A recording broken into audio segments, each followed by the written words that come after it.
సాధారణ అడ్డించకుండా దాన్ని గద్దించుకుంటుంది. వచ్చిన బిడ్డలు నీ చేతికి అప్పగిస్తున్నాను, నన్ను నేను తగ్గించుకొని నీ హస్తానికి అప్పగించుకుంటున్నాను. మాట్లాడమని నామంలో అడుగుతున్నాము. 2-3 నిమిషాలలో మరి నేను కూడా ముగించుకున్నా. ప్రేమ దేవుని బిడ్డలారా, యెషయా గ్రంథం 55వ అధ్యాయం 8వ వచనంలో చదువుకుందాం.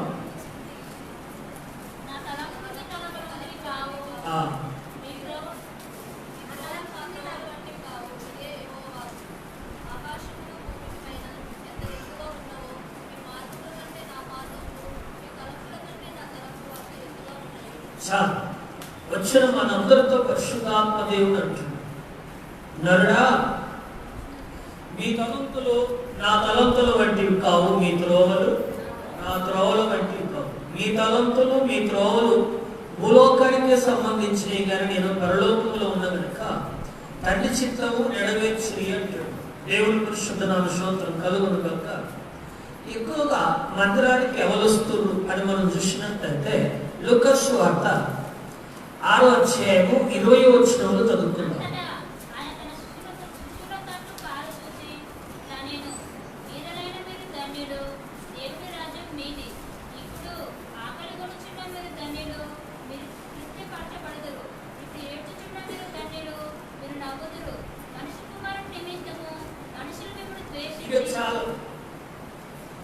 బీదలైన మీరు ధన్యులు, దేవుని రాజ్యం మీది.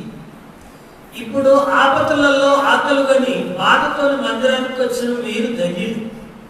మిమ్మల్ని అవమానపరుస్తున్న వారు, నిందిస్తున్న వారు, మీరు బీదత్వంలో ఉండి దేవుని కొనియాడుతుంటే ఎలివేసిన వారిని అంటున్నారు. ఇప్పుడు ఏడుస్తున్న మీరు ఒకప్పుడు నవ్వుదురు అని రాశారు. మందిరానికి వస్తున్న బిడ్డలను అవమానపరుస్తున్న వారిని ఒకవేళ ఉన్నట్లయితే అక్కడ అంటుడు, అయ్యో ఇప్పుడు నవ్వుతున్న వారులారా ఒకప్పుడు నా బీద బిడ్డలు నవ్వుతుంటే మీరు ఏడుతురు అని రాసింది.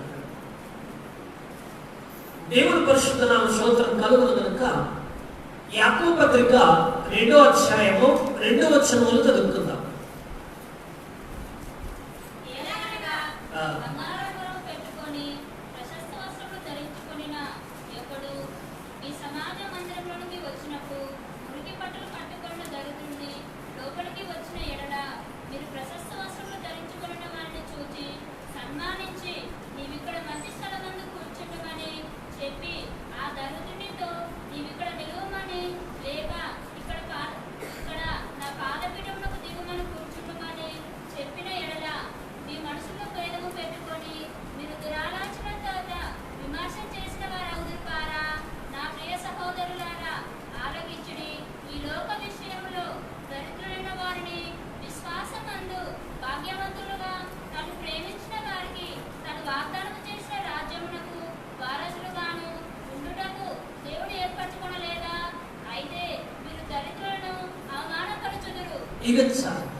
గమనించండి, ధనవంతుడు 5 ఉంగరాలు పెట్టుకొని మందిరానికి వచ్చాడు, దరిద్రుడు సీపురు గుడ్డలు ధరించుకొని మందిరానికి వచ్చాడు.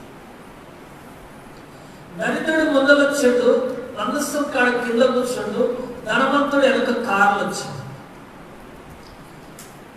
ఈ కార్లు వచ్చినప్పుడు దైవ సేవకుడు ఏమంటాడు, అయ్యా ధనవంతుడు వస్తుంది, కొంచెం అటుంటనన్న జరుగు బయటకన్నా. ఎవరు వస్తుంది? ధనవంతుడు వస్తుంది. ఎక్కడికి? మందిరానికి. అంతకుముందు చెవలు కూర్చుండ్రు, దరిద్రుడు కూర్చుంది, ఏమి లేని పేదవాడు కూర్చుంది.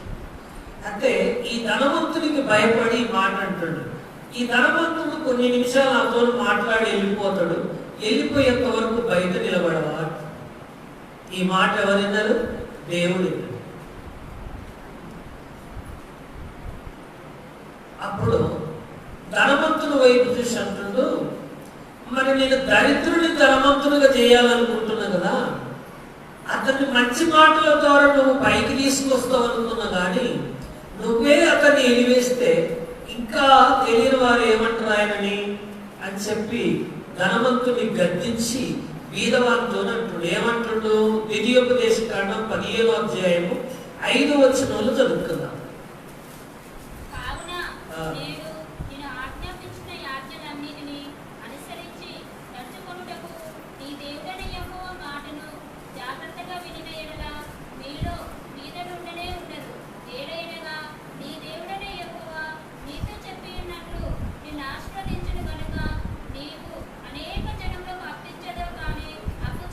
ఇక చాలు. దేవుడు బీదవాడిని మందిరంలోకి పిలుచుకొని పైకి లేవాలనుకుంటుండు, ధనవంతునిగా చేయాలనుకుంటుండు, అతని ఇంటి ముందర కార్లు జీపులు ఉండేట్టు చేయాలనుకుంటుండు. కానీ ధనవంతుడు వస్తే ఈయనేమంటుడు, దరిద్రుడు అని పోయి బయట నిలబడ్డాడు. కావున నేడు నేను నీకు ఆజ్ఞాపించున్న ఈ ఆజ్ఞలను అనుసరించి ఒకవేళ నువ్వు నడిచినట్లయితే మీలో బీదలు ఉండనే ఉంటాయి. ఏదైనా అనేకులకు నువ్వు అప్పించేటట్టు చేస్తే కానీ అప్పు తెచ్చుకునేట్టు చెయ్యను అంటుండు దేవుడు. హల్లెలూయా. ప్రేమను దేవుని బిడ్డలారా, కనుక నేను బీదవాడిని, నేను మందిరానికి పోతున్నా, నాకు మేలు జరుగుతుంది అనేది నీలో నీ సొంత ఆలోచనతో ఆలోచిస్తే పైకి రావగానే చింత యావత్తు దేవుని మీదే, చింత యావత్తు దేవుని మీద వేసి కన్నీళ్ళు ఇడిసి దేవుడితో నువ్వు సహవాసం చేస్తే బీదవాడి మీద ఉన్న ప్రేమ ధనవంతుని మీద ఉండదు దేవుడికి. దేవుని పరిశుద్ధ నామ స్తోత్రం కలుగును కనుక అందుకే ఏమంటుడు, బీదలైన మీరు ధన్యులు, దేవుని రాజ్యం మీది. దేవుని పరిశుద్ధ నామ స్తోత్రం కలుగును కనుక ప్రేమను దేవుని బిడ్డలారా, ఎత్తు తన కామము నెరుగును గాడిద సొంతవాడితో తెలుసుకున్నాడు కానీ ఇశ్రాయేలుకు తెలివి ఎందుకు ఈ మాట చూద్దాం. 1 కొరింథీ 9వ అధ్యాయం 7వ వచనంలో చదువుకుందాం.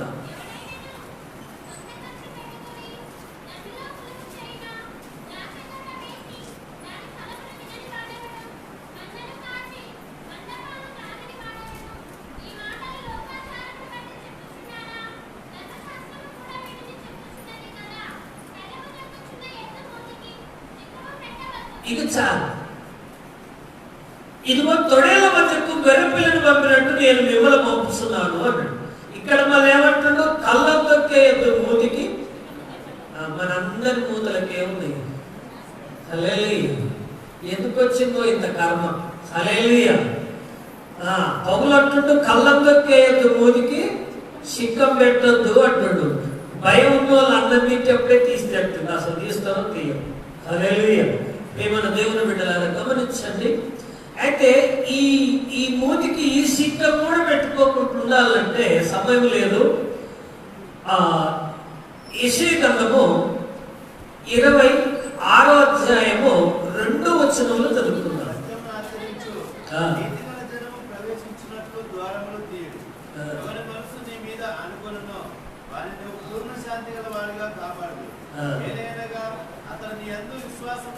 ఇక చాలా మనం మందిరానికి భయపడే అవసరం లేదు. విశ్వాసం ఉంచుతాం. ఎవరి మీద?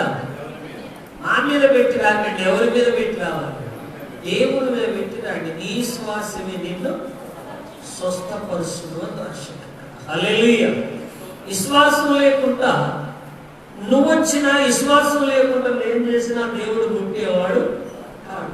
ఏమంటుండు, నేను మందిరంలోకి వస్తున్నప్పుడు హృదయం అనే తలుపు తెరిచి నా ఆజ్ఞలను కట్టలను అనుసరించినట్టు భయపడే అవసరం లేదు. నేను స్వస్థపరిచి నేను ఈ మాట చెప్పి నేను ఊహిస్తా. యెషయా గ్రంథం 58వ అధ్యాయం 6వ వచనంలో చదువుకున్నాం.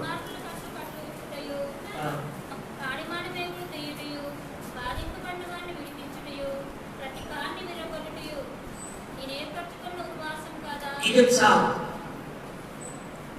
క్రీస్తునందు ప్రేమల దేవుని బిడ్డలారా, ఇక్కడ 6వ వచనంలో చూసినట్లయితే దుర్మార్గుడు కట్టిన కట్లు ఇప్పుటయు, కాడిమాను మోపులు తీటయు, బాధింపబడిన వారిని విడిపించుటయు, పది కాడిని విరగొట్టుటయు, ఇదే కదా నాకు ఇష్టమైన ఉపవాసం.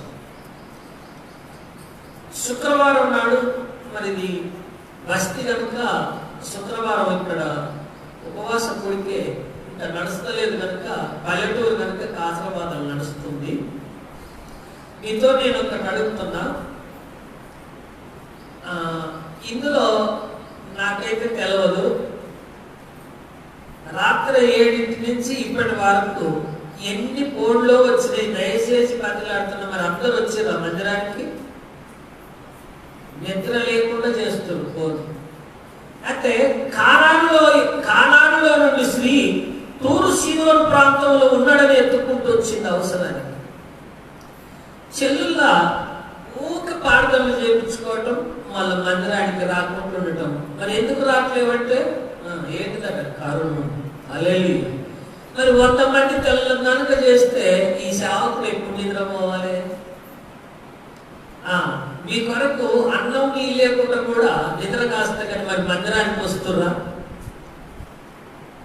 హల్లెలూయా. ప్రియమైన దేవుని బిడ్డలారా, ఇక్కడ ఏమున్నది? కానానులో నుండి స్త్రీ అట దోలాడుకుంటూ ఎత్తుకుంటూ వచ్చింది. మరి ఎందుకు ఎత్తుకుంటూ రావాలి? యెషయా గ్రంథం 8వ అధ్యాయము 18వ వచనంలో చూడండి.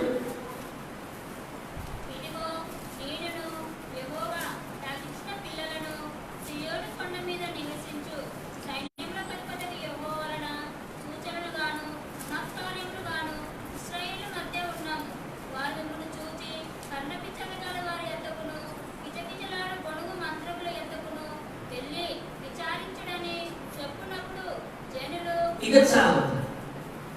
దయచేసి మిమ్మల్ని ఒక్కటి అడుగుతున్నా, నువ్వు ప్రభు వల్ల పాలు పొందుతున్నావు, దేవుని బిడ్డలతో సవాసం చేస్తున్నావు, మళ్ళా గృహ కూడికలలో పాలు పొందుతున్నావు, 4 ఏళ్ళు 5 ఏళ్ళు సంతోషంగా, 10 ఏళ్ళు 15 ఏళ్ళు కూడా సంతోషంగా దేవుడితో వచ్చి ఆకాశ మండలంలో ఆదిశక్తులను జయించిన విజయ వీరులతో పక్కన ఉండి సప్పట్లు కొడుతున్నావు. ఇన్నేళ్ళు ఏంటంటే చిన్న సమస్య ఎదురైతుంది అనుకో, అప్పుడు మళ్ళీ ఎవరు పిలిస్తే బాగుంటుంది నీ ఆత్మ. కారణం నువ్వు నమ్మింది ఎవరిని? జీవము గల దేవుణ్ణి. మళ్ళీ నీ మనసు ఎక్కడికి పోతుంది? కష్టం వచ్చినప్పుడు. దేవుడు చేతకాని వాడా, పిరికివాడా? ఒకవేళ నువ్వు నేను పిరికి వాళ్ళం కావచ్చు, దేవుడు పిరికివాడు కాడు. అడుగుడి మీకు ఎత్తుకుడి దొరక. మంచిది. నిన్న వారం వచ్చింది, మరి ఈ వారం వచ్చిందో రాలేదో తల్లి. పెద్దక్క వచ్చినవమ్మా? హల్లెలూయా. పెద్దక్క వస్తే లేచి నిలవడమ్మా. హల్లెలూయా. ప్రియమైన దేవుని బిడ్డలారా గమనించండి, దుర్మార్గుడు కట్టిన కట్లు ఇప్పుటయు. దుర్మార్గుడు అనగా కరణ పిశాచే కానీ, కాలిక శక్తే కావచ్చు, శాతబడి శక్తే కావచ్చు, మంత్రశక్తే కావచ్చు, ఏదన్నా కావచ్చు. కానీ దేవుడు ఏర్పరచుకున్న వాడట కన్నీళ్ళు ఇడిసి మొక్కాల మీద ఉండి ప్రార్థన చేస్తున్నప్పుడట దేవుడు ఆ దుర్మార్గుడు కట్టిన కట్లు ఇప్పేస్తాడు. అంత శక్తివంతుడు మనందరిలో ఉన్నాడు, మన మందిరంలో ఉన్నాడు. మళ్ళా కష్టం వచ్చినప్పుడు ఇందులో కొంతమంది మనసు పలాని కాడికి పోతే బాగుండు అంటే, పలాని కాడికి పోవటానికి నీ కాడ జీవనంలో దేవుడు లేడా? నువ్వు అడిగితే నీతో మాట్లాడా? ఎందుకు ఈ మాట అంటుందంటే, క్రీస్తునందు ప్రేమన దేవుని బిడ్డలారా, ఏముకు శోధన వచ్చినప్పుడు బిలాదు ఏమన్నాడు? ఏమన్నా తప్పు శేషించు అని అడిగింది. అయితే ఏమేమన్నాడు? నేను ఏ తప్పు చేయలేదు, పుట్టినప్పుడు దిగంబరుడే, పుట్టిన వెళ్ళిపోయేనాడు దిగంబరుడే వెళ్ళిపోతా, అంతా ఆయనకే తెలుసు అన్నాడు. ఎవరైనా మరి మన ఇంట్లో కూడా కష్టం వస్తుంది, ఎవరికి తెలుసు? దేవునికే తెలుసు. మరి మన దేవుని బిడ్డలారా, పక్కవాడు వచ్చి అంటాడుగా, మా అంత ప్రమాదం వచ్చింది, పక్కన గాడ యంత్రాలు కడతారు, గాడ తలుపు చెప్తారు, గాడికి పోరాదు అంటారు. అన్నప్పుడు నీ మనసు ఎట్లుండాలి? నేను నమ్మింది జీవము గల దేవుణ్ణి. అలాంటి మాట మీరు అనకూడదు, నేను వినకూడదు. అయితే దుర్మార్గుడు కట్టిన కట్లు ఇప్పే దేవుడు నాలో ఉన్నప్పుడు నువ్వు నాకు ఫోన్ చేసి వాళ్ళు అట్లాంటున్నారు, వీళ్ళు ఇట్లాంటున్నప్పుడు నేను ఏం చెప్పగలుగుతా మీకు? హల్లెలూయా. ఏం చెప్పగలుగుతా చెప్పండి? మరి 30 సంవత్సరాల సంది ఎన్నో ఎదురైతున్నాయి. నేను ఎక్కడికి పోయి అడుక్కుంటలేదుగా, బతుకుట క్రీస్తే చావైతే లాభం. హల్లెలూయా. ప్రేమన దేవుని బిడ్డలారా, ఏ నష్టం జరిగినా ఆయన దయ. కాకపోతే ఇంట్లో ఉపవాస కుడికి పెట్టుకో, ఇంట్లో కుటుంబారాధన పెట్టుకో, గృహ కుడికి పెట్టుకో, మొక్కాల మీద ఉండు, దేవుని కోసాడు, ఒకనాడు 2 రోజులు ఉపవాసం ఉండు. ఆఖరికి ఏదైనా జరిగితే ఆయన చిత్తం. ఎవరి చిత్తం? అంతేగాని వాళ్ళు అదంటుండ్రు, వీళ్ళు ఇదంటుండ్రు అనేది వచ్చేటప్పుడు మనం మర్చిపోవాలి. ఒక్కలంటే సరి చేస్తాం, ఎవరింట్లో కష్టం వచ్చినా ఇప్పుడు ఎప్పటికీ మూడు కోళ్ళలు వాళ్ళు అట్లంటారు వీళ్ళు హల్లెలూయా. మరి వాళ్ళ మాట విన్నావా దేవుని మాట విన్నావా? దేవుని మాట వినాలి. వాళ్ళ మాట ఇంటే ఎప్పుడంటే సాతాను దొరుకుంటుంది. మరి దుర్మార్గుడు కట్టిన కట్లు టైం లేదండి, నేను ముగిస్తున్నా. పెద్దక్క భయానికి లేస్తలేదో మరి రాలేదు. హల్లెలూయా. చూడు, దేవుడు లేడని వాళ్ళు, ఉన్నాడని నేను. ముక్కుడుదే పెళ్ళికాడ చెట్టు పంజాలేసి సాతాను గురించి, శాతబడి గురించి నేను మాట్లాడుతుంటే, ఇప్పుడు నేను చెప్పిన పెద్దక్క, ఆ పెద్దక్కకు ఆడబిడ్డ ఎల్లమ్మ దూరంగా కూర్చొని ఒక మాట ఏమన్నారంటే, వీడు మంత్రశక్తుల గురించి, శాతబల గురించి చెప్తుండు, నువ్వు ఆడంగరా నేను ఏడకు వస్తానని డొల్లుకుంటా నా దగ్గరికి వస్తుంటే నేను అడిగిన, ప్రభు ఇది కొత్త ప్రాంతం, నా ఎంట వచ్చిన వాడు జనంలో దొరికిండు, మరి ఇప్పుడు నేను ఏం చేయలేదు, ఇద్దరు నా మీద కలబడితే హెచ్చరికైనా నా సంప్రదించుతారు, నన్ను అందరూ అవమానపరిచిన లేదు కానీ నీకు మయమైతే ఉండదని నేను కూడా ఏడ్చాను. నా దగ్గరికి వచ్చింది నాకు నలుకుంటూ వచ్చారు. నా దగ్గరికి రాగానే ఎవ్వరు ముట్టుకోకుండా ఇద్దరిని కూర్చోబెట్టిండు, వెనకకు పెడరెక్కలిసి కట్టేసి ఎవ్వరు ముట్టుకోలేదు. ఈ పెడరెక్కలిసి కట్టేసినాక ఈ లైన్లో కూర్చున్న ఇద్దరు ఎవరస్తులు ఏమంటారంటే, మేము నమ్మం, ఇదంతా వట్టిదే, మరి ఏం చేస్తారు? మేము పోయి అటొగలం బట్టి లాగుకోరని వాళ్ళని కొద్దిగా గుంజినా కూడా సైకిళ్ళు వదలలే. చివరికి ఊపుతామన్నారు, ఉయ్యాలు ఊగిరి కదా సైకిళ్ళు వదలలేదు. మా వల్ల కాదని వదిలేసి ఈ పెద్దక్క ఆమె ఏమంటుందంటే, యేసయ్యా ఇంత స్థితికి మమ్మల్ని తీసుకొస్తామని అనుకోలేదు, నువ్వు ఎట్లా చెప్తే అట్లా వింటాం కానీ మా రెట్టలలో నరాలు వీక్కపోతున్నాయి, మమ్మల్ని విడుదల చేయమని బతిలాడు. అప్పుడు నేను దగ్గర పోయి కన్నీళ్లతో గడగడ వణుకుంటా, యేసయ్యా ఈ సైకిళ్ళు నువ్వే ఇడవాలన్న. వెంటనే 2 సైకిళ్ళు ఉడిపోయి. హల్లెలూయా. మరి ఇంత గొప్ప దేవుడు ఇద్దరిని కట్టేసి లొంగదీసిండు, నీలో ఉన్నదాన్ని లొంగదీయలేడా? హల్లెలూయా. ఆఖరికి ప్రాణం పోతుంటే కూడా డాక్టర్ గారి కన్నా పోటీ కానీ బాప్తిసం తీసుకున్న తర్వాత మళ్ళీ యంత్రాలు తంత్రాలు, ఇది మంచి పద్ధతి. ప్రాణం పోయినా పర్వాలేదు. హల్లెలూయా. దేవుని పరిశుద్ధ నామ స్తోత్రం కలుగును కనుక ఈ సాక్ష్యం ఎప్పటిది? దాదాపు 18 ఏళ్ల కింద సాక్ష్యం నిన్న వారం వచ్చింది చర్చి. దేవుని పరిశుద్ధ నామ స్తోత్రం కలుగును కనుక ప్రేమన దేవుని బిడ్డలారా, నేను ఈ కరువు ఎట్లుంటుందో, నాన్నే తాకుతుందో నిన్నే తాకుతుందో నాకు తెలియదు, కానీ ఒక దాని మీద మాత్రం సంతోషంగా నేను సమయం ఇస్తే, క్రిస్టియన్స్ క్రైస్తవుడు మంచివాడు ముళ్ళ కంచె కంటే మంచివాడు తెరుకు ఏది రాదు, తొక్కుకుంటూ పోయినా ఏమి కాదు. మరి కొంతమంది ఎవరు మంచివారు కారా? మంచివారు గుండుగా ఉంటుందంట. హల్లెలూయా. మరి మంచివారు కావాలంటే మనం ఎవరి వైపు చూడాలి? దేవుని వైపు చూడాలి. దేవుని వైపు చూడాలంటే ఎక్కడున్నాడు? ఆదియందు వాక్యములను, వాక్యము దేవుని యొక్క ఆ వాక్యమే దేవుడయ్యాడు. ఇంకా నువ్వు చూడాలంటే సంఖ్యాకాండంలో ఉన్నది. సంఖ్యాకాండంలో 11, 6, 7, 13 చదివితే మోసతోని 70 మంది ప్రయాణమైపోతున్నప్పుడు ఈ 70 మంది ఏమన్నారంటే, మోసా మీతో వస్తాం కానీ మాకు సరిపోయిన ఆహారం పెడతామని. ఏమేం కావాలంటే పూరేలతోని, చికెన్ తోని, మటన్ తోని, చేపలతోని, మేము ఉన్నన్ని రోజులు ఇదే కానీ కూరగాయలు అయితే మాకు అవసరం లేవు అని. అప్పుడు మోసే అన్నాడు, ప్రభువా నేను వీళ్ళని కన్ననా పెంచినా, ఇది నా వల్ల కాదు అన్నప్పుడు అప్పుడు మోసతో దేవుడు మాట్లాడు. ఇవన్నీ నీలో నాలో జరగాలంటే లోకాన్ని వదలాలి. ఏమదలాలయ్యా? లోకము నాకు వద్దు, లోకపు ఆశలొద్దు, నడిచేదా యేసు అడుగులలో.